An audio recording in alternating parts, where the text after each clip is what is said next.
8절까지입니다. 요한계시록 1장 4절부터 8절까지 한 절씩 교독하겠습니다. 요한은 아시아에 있는 7 교회에 편지하노니 이제도 계시고 전에도 계셨고 장차 오실 이와 그의 보좌 앞에 있는 7 영과 또 충성된 증인으로 죽은 자들 가운데서 먼저 나시고 땅에 그들의 머리가 되신 예수 그리스도로 말미암아 우리와 한방이 너희에게 이기를 원하노라. 우리를 사랑하사 그의 피로 우리 죄에서 우리를 덮어주시고 그의 아버지 하나님을 위하여 우리를 나라와 제사장으로 삼으신 그에게 영광과 능력이 세세토록 있기를 원하노라. 아멘. 볼지어다 아가 구름을 타고 오시리라. 각 사람의 눈이 그를 보겠고 그를 찌른 자들도 볼 것이요 땅에 있는 모든 족속이 그로 말미암아 애곡하리니 주옵나이다. 주 하나님이 이르시되 나는 알파와 오메가라. 이제도 있고 전에도 있었고 장차 올 자요 전능한 자라 하시더라. 아멘. 아멘. 요새 계절이 떨어지는 계절이에요. 낙엽이 떨어지는. 그래서 쓸쓸하면서 이렇게 시간이 흘러가는구나 그러면서 또 우리 인생도 이제 늙어가는구나. 요새 계속 결혼식이 있었죠.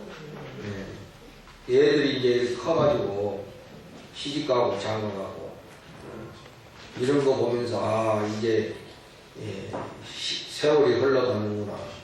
우리 인생도 이제 점점 더 늙어가고 있구나 하는 것을 생각하게 됩니다. 그러니까 또 한편 쓸쓸하면서 또 한편으로는 희망이 되죠.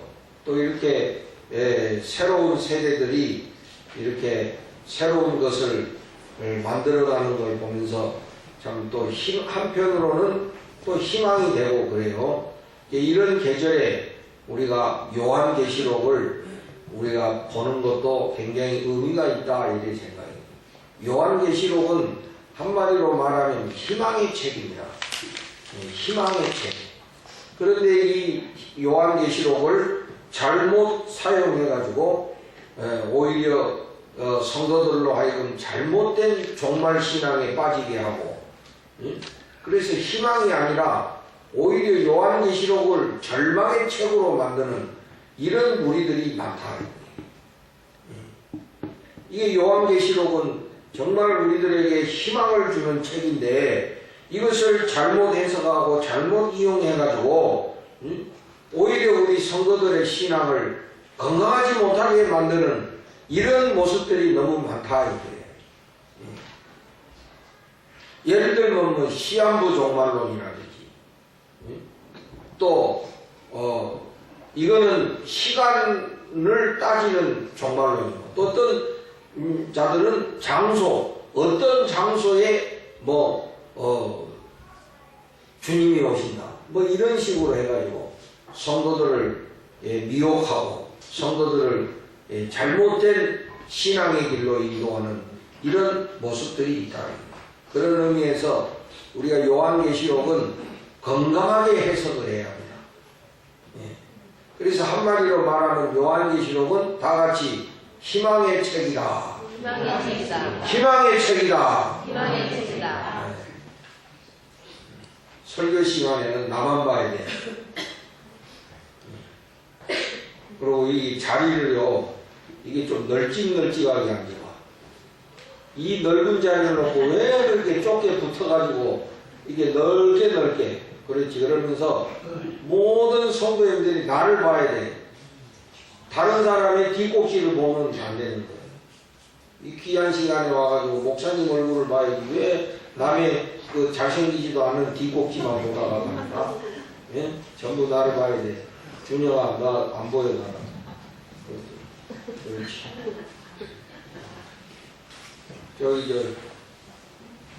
우리 새엄마, 지영이, 안 보여. 상준이 뒤에 가려갖고 안 보여. 상준이, 혜진이 요만큼. 그렇지. 이래야 돼. 이렇게 다 보여야 돼. 이렇게 어디 가리는, 우리 정권사님도 장로님한테 가리고 있어.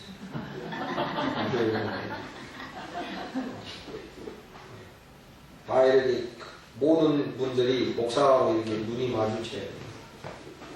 좋습니다. 그래서 요한계시록은 희망의 책이다. 또 성경에서 이런 요한계시록 왜 그러냐면 미래에 관한 말씀이기 때문에 그래. 예? 미래에 관한 말씀인데 이런 거를 우리가 이제 신학적으로 묵시록이라고 해요. 묵시록. 그래서 이제 구약에서는 다니엘서 이런 걸 묵시록이라고 해요. 예? 또 신약에서는 요한계시록 이걸 묵시록이라고 하는데 묵시록이라는 말은 숨겨진 기록이다. 숨겨진 책이다. 즉 숨겨진 미래에 대한 말씀이다. 이런 뜻이에요. 미래가 숨겨져 있어. 그건 하나님의 시간이기 때문에 우리들에게 알려지지 않은 시간이야. 숨겨진 시간에 관한 그 책이다. 그게 다 궁금하죠, 여러분?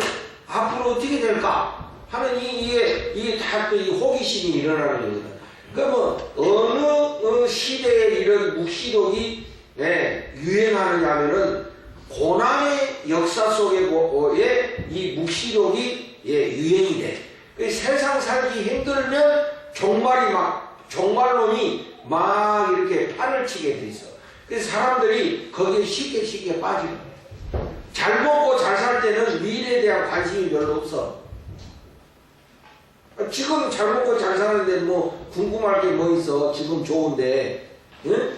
그런데 시대가 악하고 시대가 어려워지면은 미래에 대한 그런 궁금증이 많이 생겨요. 특히 이런 독재 시대, 정말 숨통이 막히고 앞이 안 보이는 이런 시대에 이 묵시록이 강하게 어필이 되는 것을 우리가 역사를 살펴보면 알 수가 있어요.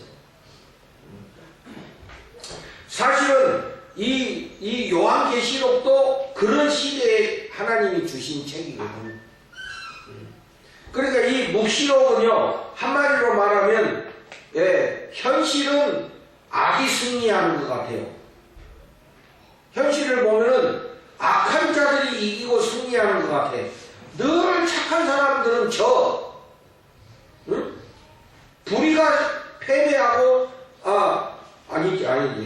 정의가 패배하고, 항상 불의가 승리하는 것 같아. 응? 그런데 하나님의 시간이 되면 정의가 승리하고 진실이 승리하고 악은 패배한다는 거예요. 그리고 하나님의 나라가 임한다. 그러니까 그때까지 우리 성도들은 잘 참고 견뎌야 된다. 이게 묵시록의 가장 핵심적인 내용이에요. 하나님의 선이 반드시 승리한다. 지금은 악이 승리하는 것 같지만은 하나님의 시간이 되면은 반드시 하나님의 선이 이긴다, 승리한다. 그것을 소망으로 삼고 그때까지 우리가 인내하고 참고 견뎌야 된다. 이게 묵시록의 가장 중요한 핵심이다. 무슨 666이니 무슨 짐승의 숫자 이거는 하나의 그 상징적인 언어로서 그 희망을 말하기 위한 하나의 그 수단에 불과한 거야. 근데 사람들은 그 큰 희망을 안 보고 그런 어떤 문자적인 데 사로잡혀가지고 뭐가 666이다 짐승의 숫자다 그러면서 사면 안 된다 바코드가 666이다 쓸데없는 소리 해가지고 사람들에게 어서와라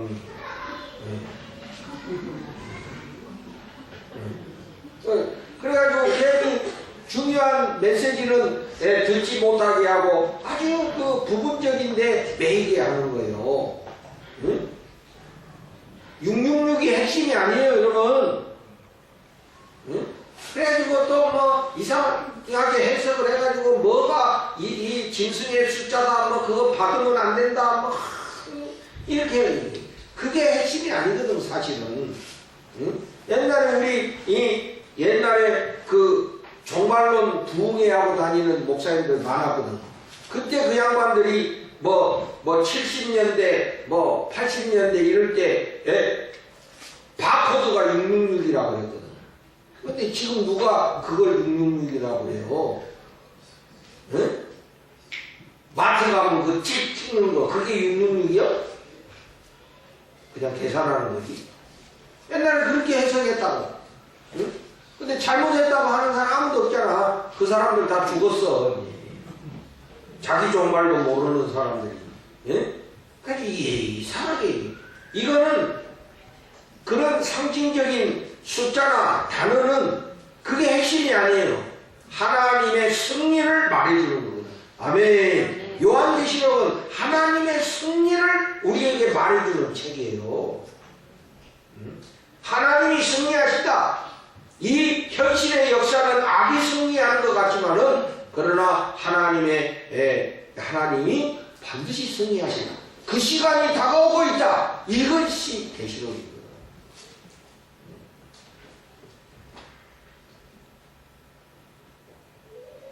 그런 요한계시록에 대한 이해를 가지고 우리가 이제 본문을 살펴보면 본문은 이 요한이라고 하는 분이 있는데 이 요한이 누구냐면 그 당시에 교회 지도자이신데 이분이 그 반모섬으로 유배를 갔어. 이 종교적인 이유 때문에 반모섬이라고 하는 곳으로 유배를 갔다 이거야. 응? 네. 우리 정약용 같은 훌륭하신 분이 유배를 갔잖아요. 전라도로 유배 가가지고. 응? 네. 그것처럼 이 요한이 반모섬이라는 곳에 유배를 갔는데 거기서 하나님의 계시를 받았어. 바로 이 미래에 대한 계시를 받았어. 환상도 보여주셔서 그거를 기록한 것이 요한계시록이에요. 그런데 그 요한계시록의 전반부에는 뭐가 나오냐면은 이 요한이 소아시아에 있는 7교회에게 보내는 편지의 내용이에요. 네. 소아시아, 지금의 터키를 중심으로 하는 그 지중해 연안을 우리가 소아시아라고 그러는데 그 소아시아의 7교회에게 보낸 편지다. 그 7교회가 어떤 교회냐? 우리 한번 따라서 해봅시다. 예배소 교회. 크게 해보세요. 버가모 교회. 두아디라 교회. 사대 교회. 빌라델비아 교회. 라오디게아 교회. 네, 이 7교회. 이 7교회에게 보낸 편지인데 이 편지가 쓰여진 시기가 언제냐 하면은 따라서 하세요. 자꾸 따라서 하게 해야지. 조는 틈을 주면 안 돼. AD 81년에서 96년. 네. 그러니까 이거를 우리가 1세기 말이라고 그래. 이게 1세기 말. 응? 지금이 몇 세기야? 진호야? 지금 몇 세기? 20세기? 21세기에? 21세기야 지금이. 그래서 항상 우리가 예를 들어서 1900년대다. 그럼 몇 세기야? 1900년대가 몇 세기야? 상나 몇 세기? 1900년대가 몇 세기라고 해? 20세기? 예? 아니다. 이번 시험에 나와. 항상 그 몇 년도에서 2를 빼야 돼. 그러니까 1900년도는 몇 세기? 18세기. 내가 욕하는 게 아니라 18세기다. 알겠느냐? 가 아니다. 내가 착하겠네. 20세기 맞다 그래. 그래서 하나를 더 해야 된다. 빼는 게 아니라 BC로 가야 이제 하나를 빼야 돼. 내가 삼주인이를 명예훼손할 뻔했네. 상중에가 맞아요. 20세기. 그러니까 1900년대는 몇 세기? 20세기. 그러면 1800년대를 몇 세기라고 해? 19세기. 네. 맞나? 네. 갑자기 헷갈리네. 네. 지금이 2000년도니까 21세기야. 하나 더 해야 돼. 그리고 이제 BC 기원전으로 가면 하나씩 빼야 돼. 예. 그래서 지금 1세기 말에 이 일곱 교회에 보낸 편지가 쓰여졌는데 이때가 언제냐면은 로마가 소아시아를 점령하고 있었던 때야. 로마가 거의 세계를 정복하고 있었던 때인데 이때 황제가 누구냐면은 도미티안이라는 황제예요. 우리가 로마 황제 중에서 유명한 악명 높은 황제가 하나 있지. 네로 황제. 그런데 이 네로보다 더 독한 황제가 도미티안이야. 이 도미티안은 왜 악명이 높이냐면은 자기가 신이라고 하면서 황제 숭배의 신앙을 강요한 사람이야. 사람들 보고 저도 나를 신으로 숭배해라 이렇게 했다 이거예요. 그래가지고 각 그 식민지에다가 공문을 내려가지고 모든 백성들이 황제 숭배하도록 해라 하고 명령을 내렸다 이 말이에요. 옛날에 일제가 그 신사참배 하듯이 요구하듯이. 그런데 우리 기독교인들은 그럴 수가 없잖아요. 하나님만이 왕이시고 하나님만이 우리의 경배의 대상이시잖아요. 인간인 황제를 신으로 숭배할 수가 없어. 인간은 인간일 뿐 신이 될 수 없다는 것이 우리 기독교의 신앙 아닙니까? 그러니까 이제 기독교의 신앙에 위배가 되니까 기독교인들이 당연히 이제 박해를 받을 수밖에 없는 거예요. 잡아가고 끌고 가고 막 죽이고 고문하고 이런 일들이 벌어지게 되는 거예요. 그러니까 우리 성도들이 어떻게 했냐면 전부 지하로 숨었어. 카타콤 지하로 숨어 들어갔어. 그래서 지하에 숨어 들어가서 신앙을 지키면서 살았다 이 황제 숭배의 사상 때문에. 그래서 여러분 그 당시에 생긴 것이 주기도문이거든. 그래서 주기도문에 보면은 하나님의 나라가 임하오시며, 이게 뭐예요? 로마 나라가 아닌, 황제가 다스리는 나라가 아닌 하나님이 통치하는 나라가 임하게 하옵소서. 이것이 그 주기도문에 들어있는 거예요. 여러분 항상 우리는 뭐예요? 인간이 통치하는 세상이 아니라 하나님이 통치하시는 하나님의 나라가 임하시옵소서. 이게 우리 기독교의 신앙이에요. 네. 그러니까 이 당시에 도미티안의 그 황제 숭배의 강요 때문에 이 성도들이 살아갈 수가 없어. 응? 막 박해하니까. 그래서 지하에 숨어 들어가서 이제 신앙을 유지하면서 살았는데, 이때 이들에게 절실한 것이 뭡니까? 희망의 메시지거든. 암담한 그 카타콤에 들어가서 캄캄한 지하 속에 들어가서 거기서 아기 낳고 거기서 장례하고 이러고 살았거든. 우리 신앙인들이 참 대단하지 않습니까 여러분?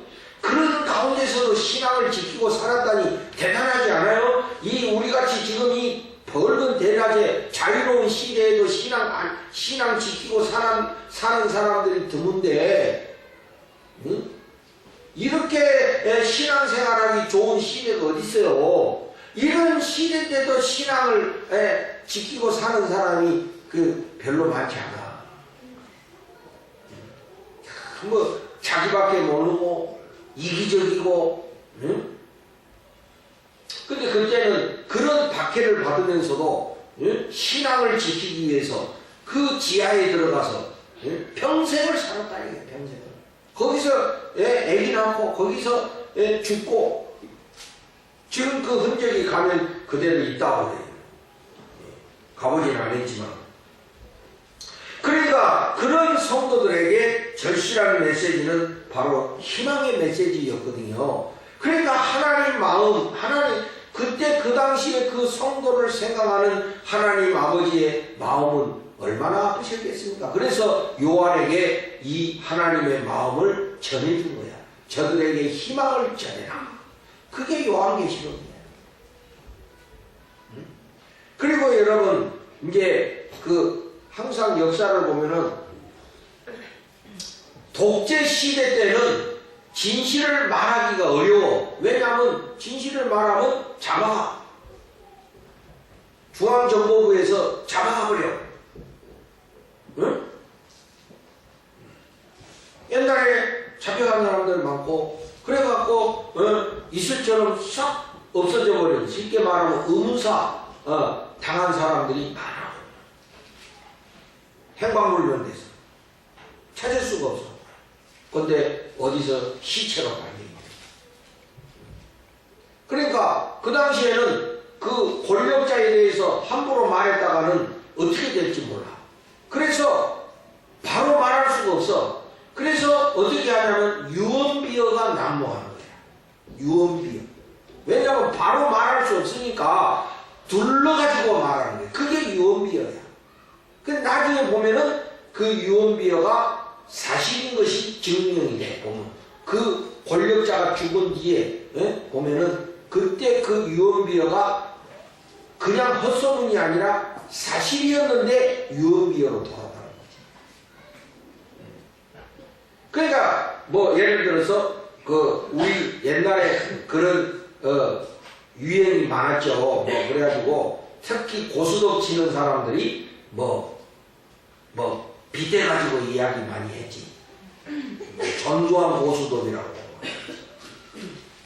노태우 고수톱들이. 그렇다고 내가 한 번은 아니에요. 나는 들은 거지. 여러분 오해하지 마세요. 목사님도 고수톱 친 줄 알고. 난 고수톱 할 줄도 모르고 화토를 본 적이 없어요. 평생 동안에. 그냥 이야기만 들었어. 근데 그런 걸 빗대 가지고 이렇게 했다. 예? 발언을 말할 수 없고 이 서민들이 그냥 빗대어서 말을 했다 이거예요. 예? 뭐 주걱턱 이야기도 많이 나왔잖아요. 누군지는 모르지만 하여튼 주걱턱 이야기도 많이 나오고. 근데 나중에 보면은 다 그게 맞는 소리. 왜? 직설적으로 할 수가 없어. 잡아가니까. 그래서 저 사람들이 못 알아듣는 단어들을 써요. 그래서 요한계시록에는 그런 그 상징적인 단어들이 숫자들이 많이 나오는 거예요. 이거는 이 성경을 아는 사람만이 이해할 수 있는 그런 단어들이 있는 거예요. 누가 설명을 해줘야 돼. 그거는 설명을 안 해주면 모르는 거야. 그거는. 그러니까 외부인들은 그거 봐도 이게 뭔 말인지 모르는 거예요. 암호 같은. 왜냐하면 그 시대가 이 무서운 독재의 시대였기 때문에 그렇다 이 말이에요. 그런 시대에 하나님께서 요한을 통해서 이 고난받는 성도들에게 희망의 메시지를 주는 거예요. 그래서 그 일곱 교회 고난받는 성도들에게 하나님이 요한을 통해서 편지를 보내셔서 저들을 위로하시고 저들에게 희망의 메시지를 지금 전달하는 겁니다.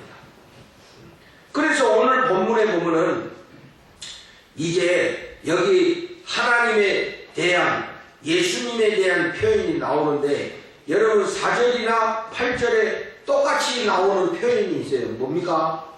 하나님이 어떤 분이십니까? 이제도 있고 전에도 있었고 장차 올 분이시다. 네? 지금 현재도 계셔. 하나님은 현재도 계십니다. 아멘. 아멘. 그리고 전에도 계셨어. 과거에도 계셨어. 그리고 장차 앞으로 다시 오실 분이다. 그러니까 결국에 예수님은 과거, 현재, 미래 영원히 계시는 분이야. 과거에도 계셨고 지금도 살아계시고 앞으로 오실 분이시다 이 말이에요. 바로 그분이 우리 희망의 근거가 되시며 우리의 희망의 대상이 되시는 거예요. 할렐루야. 이 핵심을 알고 살아야지. 그 비본질적인 거, 부분적인 걸 희망으로 삼고 살면 안 돼요. 예수님 그분이 우리의 희망, 다시 오실 예수님이 우리의 희망의 근거가 되시고 우리 희망의 본질이 되시고 희망의 내용이 되시는 거예요. 예수님이 우리의 희망이세요. 다시 오실 예수님이 우리의 희망이시다 이 말이에요. 이 세상에 있는 것은 우리에게 진정한 희망이 될 수가 없어. 왜냐하면 이 세상에 있는 것은 다 안개와 같이 있다가 없어질 것들이에요. 오늘 새벽에 변화와 개혁을 주장하시던 그 김영삼 전 대통령께서 돌아가셨잖아요. 그분이 변화와 개혁 해가지고 변화온 사람들이 그때 한참 힘주고 살았는데 변화와 개혁 그분도 가셨어. 참 잊을 수 없는 분들이잖아요. 대통령 되기 위해서 10년을 가끔 궁금해. 정말 민주화를 위해서 투쟁했는지 대통령이 되기 위해서 투쟁했는지는 그건 내가 참 궁금하기 이를 데 없지만은 하여튼 뭐 역사의 한 획을 끄던 분들이 이제 가시는 거를 보잖아요. 무상하죠? 그런 거 보면. 그렇게 팽팽하고 막, 그렇게 막, 야당 당수로서 그 투쟁했던 그분도 이제 늙으니까, 병 생기고 그러니까 그냥 완전 늙은 할아버지 돼가지고 뭐, 볼품없는 모습으로 되잖아요. 누구도 예외가 없는 거야. 그러니까 여러분 이 세상에는 진정한 희망의 근거가 없는 거예요. 이제도 계시고 전에도 계셨고 앞으로도 다시 오실 예수님만이 우리의 희망의 근거가 되신다. 그분을 희망으로 삼고 살아라. 이 소리거든 지금. 여러분은 뭘 희망하고 살아요 지금? 뭘 소망하고 살고 계시냐 이거예요. 7절 오늘 뭐 설교 길게 안 하려고 그래. 여러분 7절 봐. 7절 다 같이 읽어보세요. 시작. 볼지어다 그가 구름을 타고 오시리라. 각 사람의 눈이 그를 보겠고 그를 찌른 자들도 볼 것이요 땅에 있는 모든 족속이 그로 말미암아 예복하리니 그러하리라. 아멘. 볼지어다 그가 구름 타고 오시리라. 우리의 희망의 근거가 되시는 예수님이 다시 오신다 이거예요. 그분이 우리의 희망이세요 여러분. 그분이 오셔야 역사가 완성이 되고 모든 것이 이루어지는 거예요. 그분이 우리 희망이야. 그분만이 우리의 유일한 희망이 되시고 소망이 되시는 거예요. 이 세상의 것은 우리에게 일시적인 희망은 되겠지만은 우리의 영원한 진정한 희망은 될 수가 없어. 이 쓸쓸한 가을, 여러분 뭘 희망하고 살고 계십니까? 내년 되면 좀 돈이 더 생길라나 뭐 그런 희망하십니까? 물론 그런 작은 희망도 우리에게 새로운 힘이 되겠지만은 그것도 내년에 가면 또 어떤 일이 우리에게 일어나는지 알 수 없는 거예요. 우리의 단지 추측이고 우리의 기대감일 뿐이에요. 확실하지 않아요. 불확실한 미래예요. 그러나 다시 오실 예수님 그분은 확실하신 분이요 우리의 영원한 희망이 되시다. 그분을 희망으로 삼고 우리가 살아야 이 인생의 쓸쓸함도 이길 수 있고 이 시간의 허무함도 이겨낼 수가 있는 겁니다. 그러나 그 영원한 예수님을 희망으로 삼고 살지 아니하면 허망할 수밖에 없는 거야. 쓸쓸할 수밖에 없어. 요한계시록은 바로 예수가 우리의 희망이라고 말씀해 주는 말씀이 요한계시록이에요. 그래서 요한계시록은 희망의 책이야. 예수님을 희망으로 삼고 오늘도 여러분 활기 있게 삶을 살아가실 수 있는 우리 성도님들 다 되시기를 주님의 이름으로 축복을 드립니다. 하나님 감사합니다. 우리의 진정한 희망은